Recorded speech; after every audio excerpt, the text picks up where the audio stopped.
Spaceland.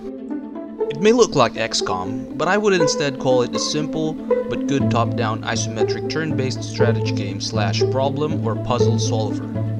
Spaceland was developed and published by Tortuga Team and was released on October 1, 2019.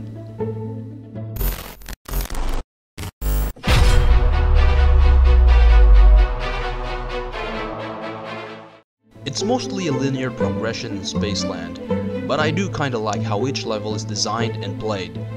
You bring Space Rangers into battle and take turns moving and using main weapon attacks, secondary weapon attacks, skills, or abilities using AP that are limited. Main weapons use bullets, and when they are depleted, you'll have to find an ammo box to reload. Secondary weapons have unlimited ammo, but are of course weaker. Players should make each main weapon attack count. Enemies are varied, and so is level design. Levels have unique challenges, like bridges that can only hold a single unit. Having 2 units in a bridge would collapse the bridge. Sometimes you don't always have to kill a monster head-on. Monsters can be lured to this kind of bridge, for example, and make them fall. Or you can kick exploding objects toward monsters and turn them into space dust. Some enemies are immune to bullets. You will sometimes need to use objects in the world that explode and lure the enemy towards them. Some enemies have thick armor plating in front and can only be damaged at their backside, which is their weak spot. There are levels with landmines. It can either be an obstacle for your team, where you'll have to tread carefully and disarm them, or you can leave some to serve as traps for enemies.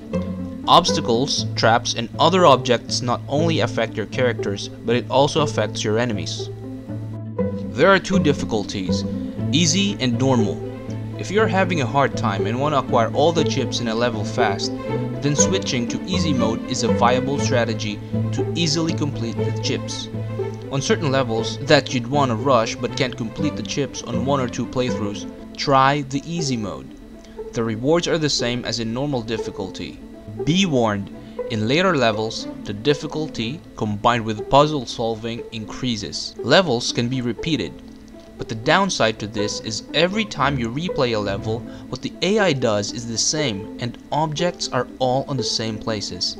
There's not much replayability here, except for repeating levels in case you missed some secret areas and have not acquired all the chips in that level. However, this is tiring for me because repeating a level does not offer something new. You can do a different approach, but everything you've seen on your first playthrough would be the same with the next. This makes the game comparable to a puzzle game. You make a strategy for a specific level. Once you've seen that it's effective, you can simply repeat that same strategy in the same level and it will work every time. I'd say replayability gets a very low rating for me. There are skills you can unlock and level up, but the skill tree of your characters are very lacking.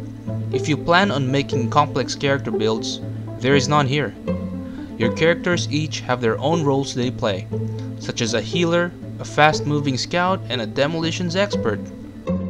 Battles use a 2.5D or top-down isometric view that is a bit cartoony and bright in a good way. Character motion and effects look polished. Though there aren't a lot of particle effects, it does the job well. For its price, Spaceland is okay.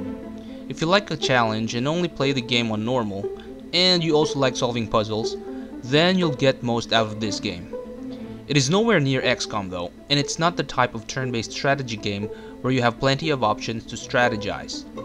If you're looking for a deep and complex game, this is not it. Though the graphics are well polished, the gameplay is fairly simple and linear. With all that said, I give this game a 6 out of 10.